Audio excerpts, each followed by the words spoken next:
Watches are often seen with emotions, fascination, greed, distrust and many more, especially in case of a flamboyant piece, especially when it's made outside of the big companies and precisely when it wears a big price tag.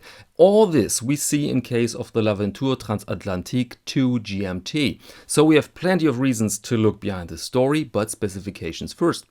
What we have here is a vintage-inspired GMT traveler watch with a case diameter of 38.9 mm, a length lug-to-lug of 46, a thickness of 8.9 without the high domed crystal. It has a steel case with a screw-down crown, a plexiglass crystal, and is waterproof up to 200 meters. Movement is a modified Sellita SW330-2 COSC certified, so a chronometer with a power reserve of 56 hours, and altered quite a bit with a custom-made rotor and a gold plating. Then we have a so-called sandwich dial, more of that later, and rhodium-plated hands. The bezel works bidirectional with 24 clicks and has a plexiglass insert. Price for a green and a brown version is indicated with 4,200 Swiss francs, which are roughly 4,338 euros or 4,665 US dollars. So let's begin in a, for watch of the week, very unusual order with a price, because I can see your question now. It begins with a what the and then the four-letter word. We are price-wise in a high tier, although Laventure is a small company, founded 2017 by a rather young gentleman named Clement Good, with a strong fable for cars and watches. And the suspicion is often that such companies are present for the quick money, for gigantic markups, for the hype on which they ride into their chalets in the Swiss Alps. Many people just don't believe that newcomers can compete with something like the, let's say, Breitling Splendid Ocean. But if we like it or not, they do.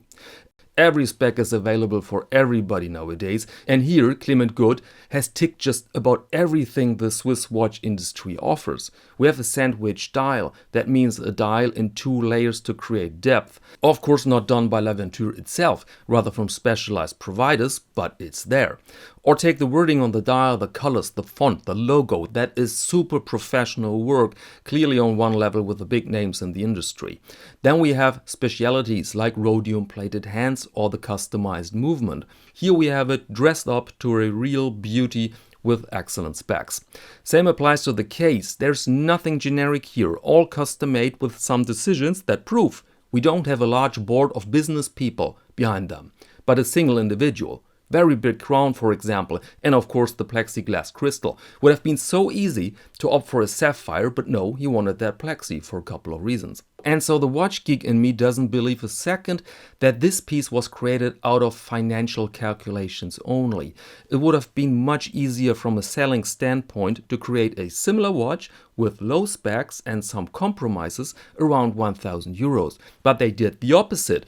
And the plan seems to work, because the brown model here is already sold out, although delivery will take place in 2025. But little caveat, they state that there are only 99 pieces for each model and 50 pieces for a special two-tone edition that goes for over 8,000 Swiss francs.